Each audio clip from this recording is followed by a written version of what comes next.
परमात्मा श्री कृष्ण की वाणी गीता गुरु शिष्य संवाद है। अतः अर्जुन ने स्वीकार किया कि शिष्यस्तेहं साधिमाम त्वाम प्रपन्नम। भगवन, मैं आपका शिष्य हूं, आपकी शरण हूं।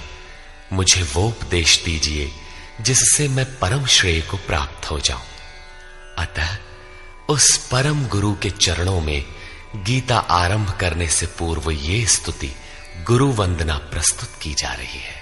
ओम श्री सद्गुरुदेव भगवान की जय।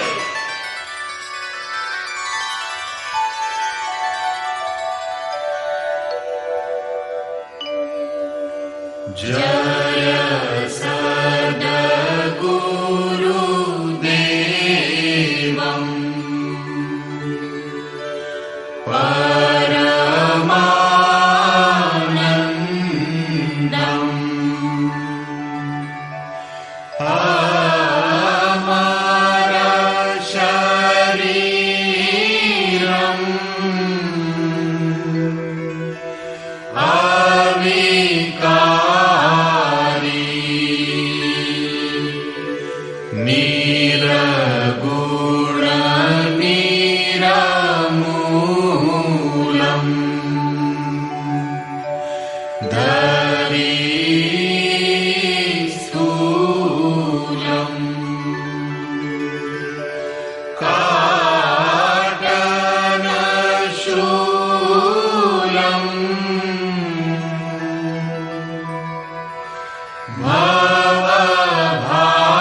अंतर्यामी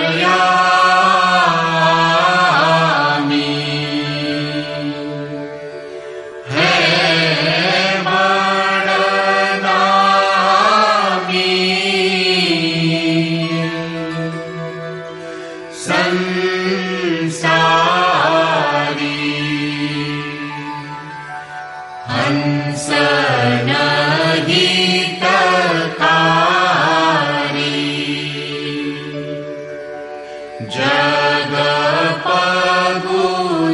जगपगुधारी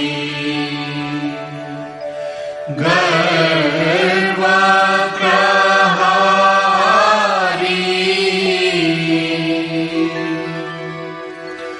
उपकारी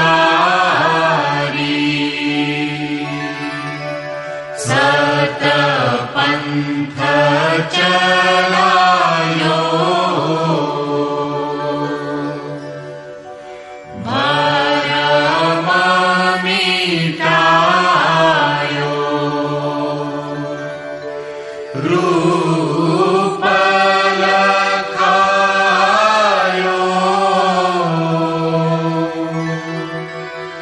करतारी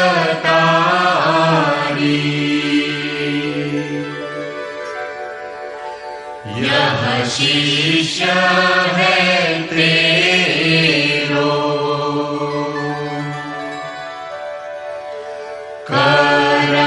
करतनी हो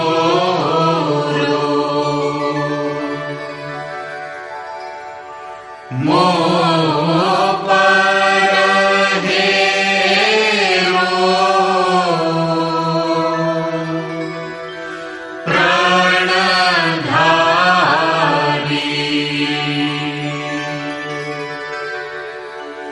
जय सद्गुरुदेवम्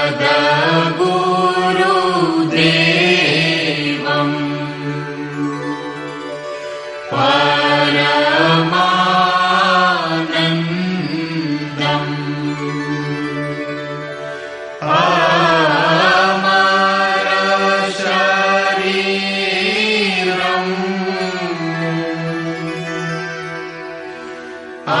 अविकारी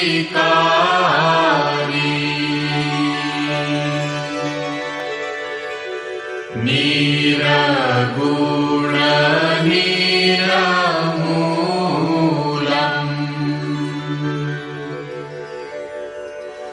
धरी स्थूलम्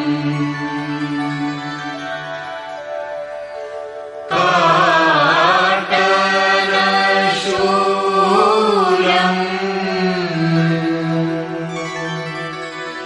भवभारी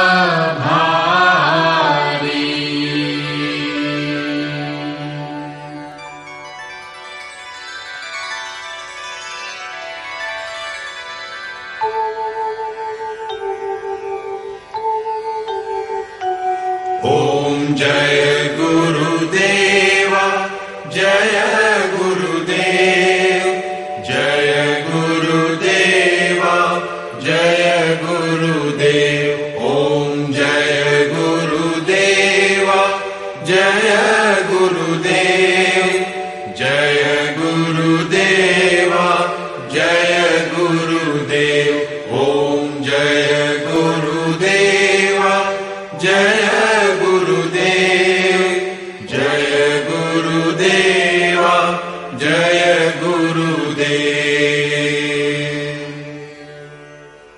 अमृतंश बहनों तथा भाइयों, जिन महापुरुष ने समस्त वेदों का संकलन किया, वेदांत शास्त्र का प्रवर्तन किया, महाभारत तथा भागवत जिनकी कृतियां हैं, उन्होंने शास्त्रों के रूप में किसी ग्रंथ को मान्यता दी तो वो है भगवान श्री कृष्णोक्त गीता। तरह तरह की पूजा पद्धतियां, परस्पर विरोधी संगठन धर्म के नाम पर प्रचलित हैं, जबकि धर्म का लक्ष्य है एक परमात्मा की शोध। कल्याण स्वरूप वो परमात्मा एक है, उसे प्राप्त करने की निश्चित क्रिया का पालन धर्म है। जब परमात्मा एक है, उसे प्राप्त करने की क्रिया एक है, तो बहुत से पंथ क्यों? इसके समाधान के लिए प्रस्तुत है यथार्थ गीता का भावांश, ये गीता कैसेट। धर्म के सरल स्वरूप और उसकी प्राप्ति हेतु निर्धारित क्रिया का क्रमबद्ध तथा पूर्ण विवरण योगेश्वर श्री कृष्णोक्त गीता है। विश्व के प्रत्येक महापुरुष ने जो कुछ भी साधन बताया है वो सब का सब तथा अनेक गोपनीय स्थितियों का स्पष्टीकरण अकेले गीता में है। इसलिए संपूर्ण मानव जाति के कल्याण का अतर्क शास्त्र गीता है। महाभारत में संकेत है कि जब कौरवों और पांडवों की सेनाएं आमने सामने खड़ी हो गईं, तो संपूर्ण निशांतर कौरवों में प्रवेश कर गए और सभी देवता पांडवों में। इस कथन से महर्षि व्यास ने स्पष्ट कर दिया कि गीता के सभी पात्र देवता या असुर हैं तथा प्रतीकात्मक हैं। प्रत्येक मनुष्य के अंतःकरण में दैवी और आसुरी दो प्रकृतियां अनादिकाल से हैं। दैवी शक्तियों के सहयोग से जब मनुष्य अपने आत्म स्वरूप की ओर अग्रसर होता है तो काम, क्रोध, राग, द्वेष इत्यादि आसुरी वृत्तियां बाधा के रूप में आक्रमण करती हैं। उनका पार पाना ही वास्तविक युद्ध है। अर्जुन श्रेय के लिए विकल था। उसकी दृष्टि में श्रेय का उपाय था कुल धर्म, पिंडोदक क्रिया, वर्ण संकर से बचाव, कुल क्षय से बचने के लिए युद्ध न करना इत्यादि। मात्र इतनी सी शंका के समाधान हेतु भगवान को उसे 18 अध्याय गीता समझानी पड़ी। अंत में पूछा कि क्या तेरा मोह नष्ट हुआ? अर्जुन ने स्वीकार किया कि भगवान, मेरा मोह नष्ट हो गया और अब मैं वैसा ही करूंगा जैसा भगवान ने उपदेश दिया है। वस्तुतः ये केवल अर्जुन की शंका नहीं थी, बल्कि मानव मात्र की शंका है कि श्रेय क्या है, उसे कैसे प्राप्त करें। इसलिए स्त्री पुरुष, आबाल वृद्ध, मानव मात्र के लिए गीता के 18 अध्याय का अनुशीलन एवं नियमित पाठ नितांत आवश्यक है, जिससे ब्रह्म विधि की स्मृति सृजित रहे तथा बच्चों में भी इन कल्याणकारी संस्कारों का सृजन हो सके। इस गीता ज्ञान के बिना कोई भी मनुष्य उस ईश्वर के पथ पर नहीं चल सकता। अक्षय सुख, शाश्वत शांति, लोक में समृद्धि तथा मूल शंका समाधान हेतु इन कैसेटों का संकलन किया गया है। इसके नियमित श्रवण से संपूर्ण परिवार तथा स्वजन समुदाय को सुसंस्कृत करें। संसार में कहीं भी मनुष्य हो, उसके लिए गीता सदैव अमृत वाहिनी है। गीता आपका शास्त्र है।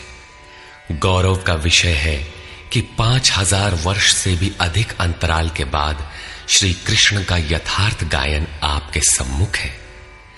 जन्म जन्मांतर की रूढ़ियों से ग्रस्त मस्तिष्क को स्वच्छ कर चिंतन के प्रशस्त पथ पर चलने के लिए इन कैसेटों का प्रसारण प्रातः अवश्य करें।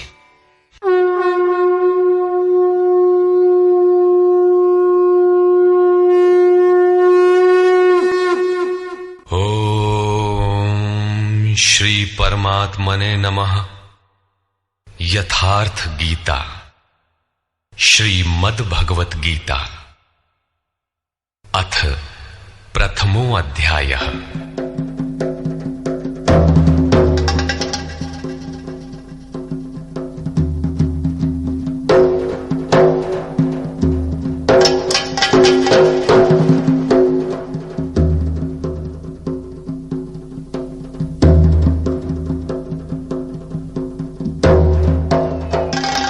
धृतराष्ट्र उवाच।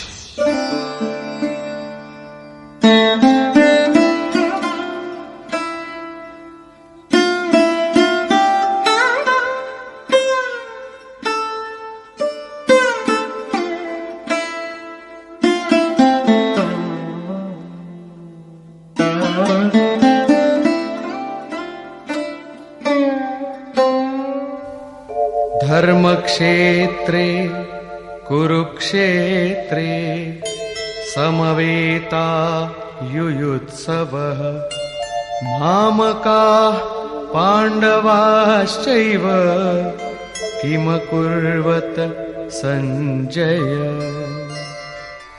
धृतराष्ट्र ने पूछा, हे संजय, धर्म क्षेत्र कुरुक्षेत्र में एकत्र युद्ध की इच्छा वाले मेरे और पांडु के पुत्रों ने क्या किया? अज्ञान रूपी धृतराष्ट्र और संयम रूपी संजय। अज्ञान मन के अंतराल में रहता है। अज्ञान से आवृत मन धृतराष्ट्र जन्मांध है, किंतु संयम रूपी संजय के माध्यम से यह देखता है, सुनता है। वो समझता है कि परमात्मा ही सत्य है।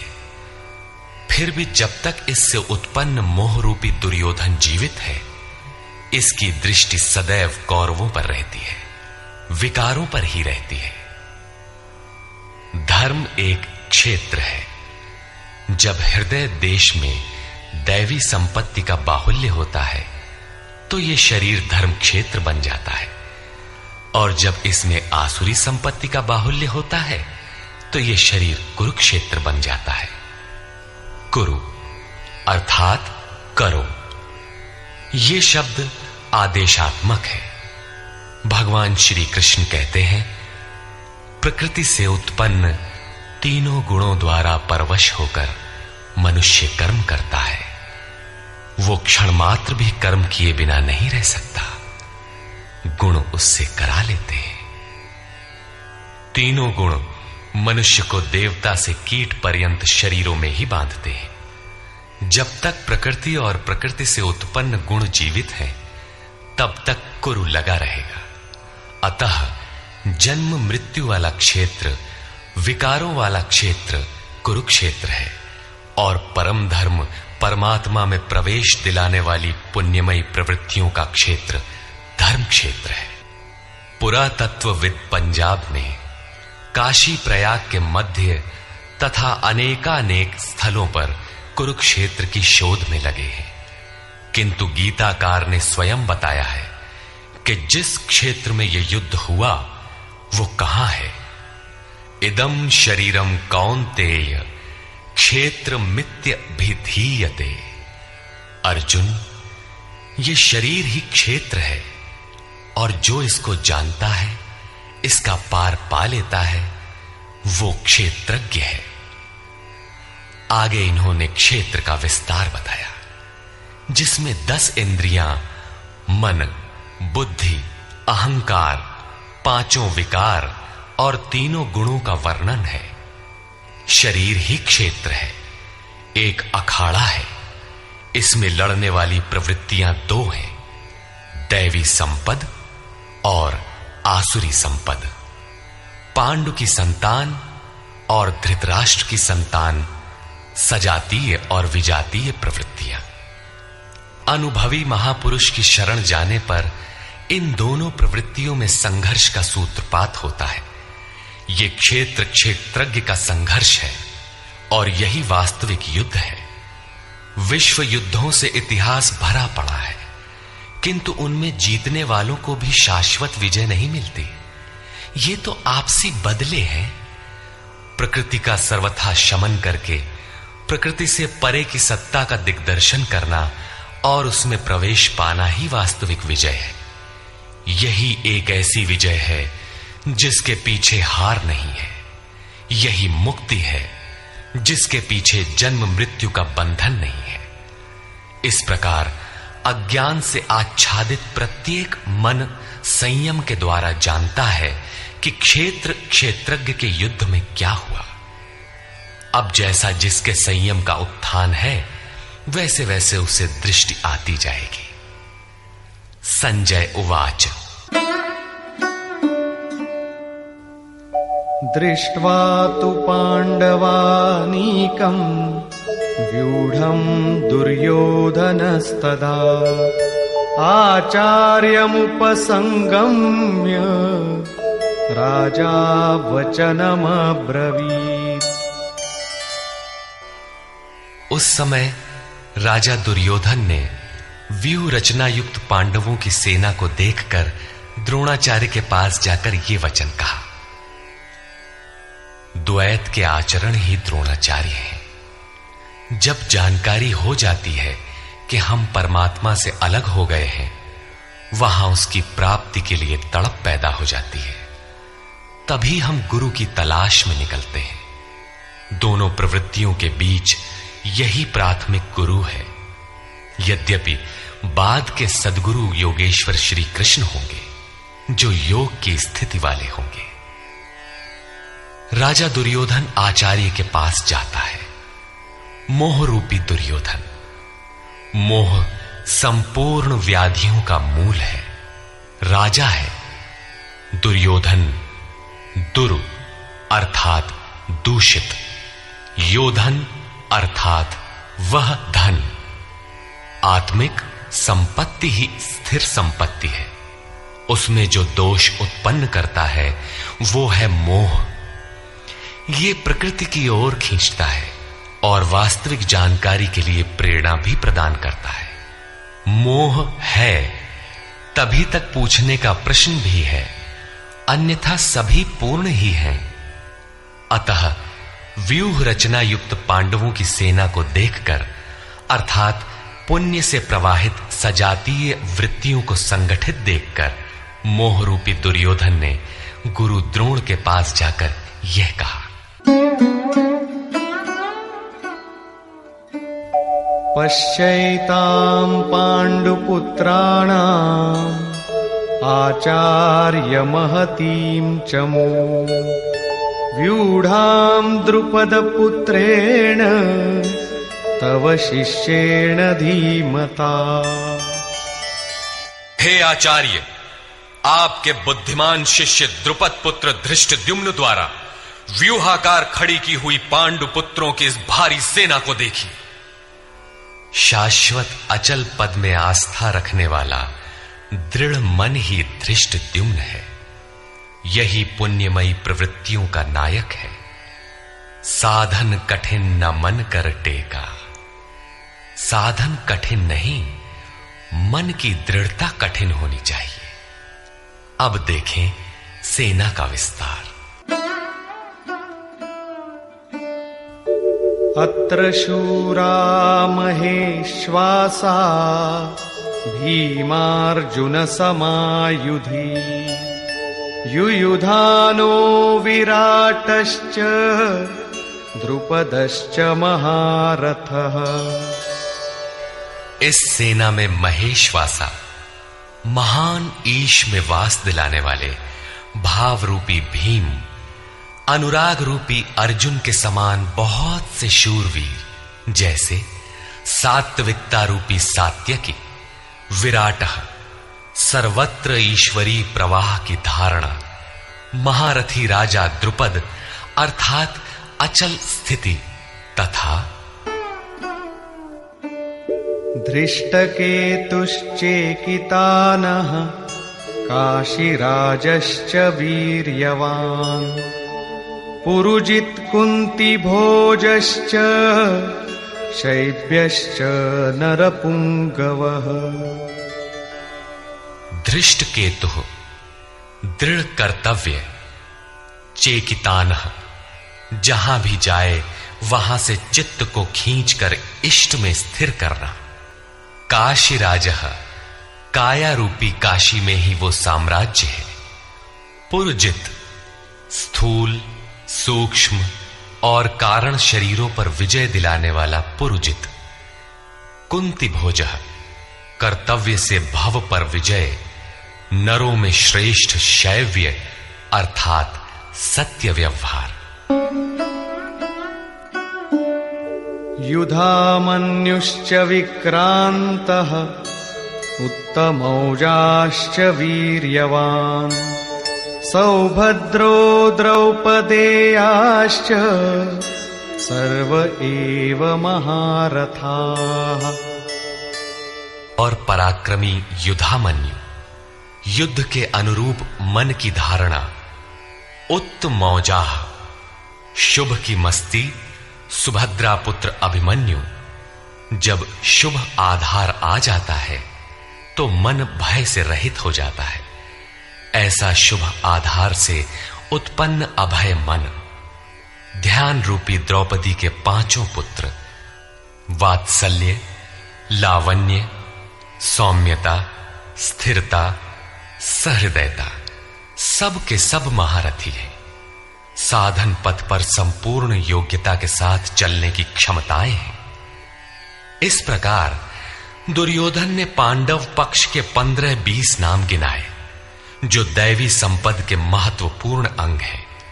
विजातीय प्रवृत्ति का राजा होते हुए भी मोह ही सजातीय प्रवृत्तियों को समझने के लिए बाध्य करता है।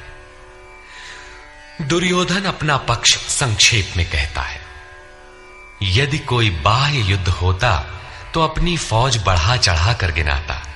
विकार कम गिनाए गए, क्योंकि उन पर विजय पाना है। वे नाशवान हैं।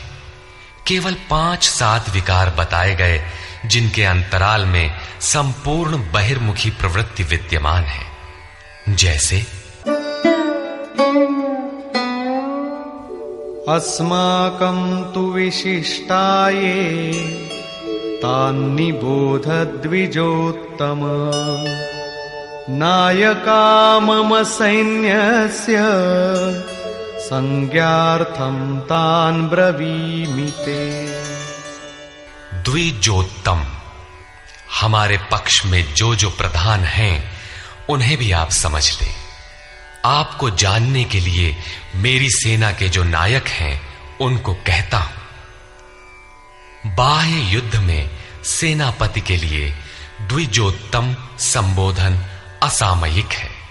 वस्तुतः गीता अंतःकरण की 2 प्रवृत्तियों का संघर्ष है, जिसमें द्वैत का आचरण ही द्रोण है। जब तक हम लेश मात्र भी आराध्य से अलग हैं, तब तक प्रकृति विद्यमान है, द्वैत बना है। इस द्वि पर जय पाने की प्रेरणा प्रथम गुरु द्रोणाचार्य से मिलती है। अधूरी शिक्षा ही पूर्ण जानकारी के लिए प्रेरणा प्रदान करती है। वो पूजा स्थली नहीं, वहां शौर्य सूचक संबोधन होना चाहिए। विजातीय प्रवृत्ति के नायक कौन कौन हैं?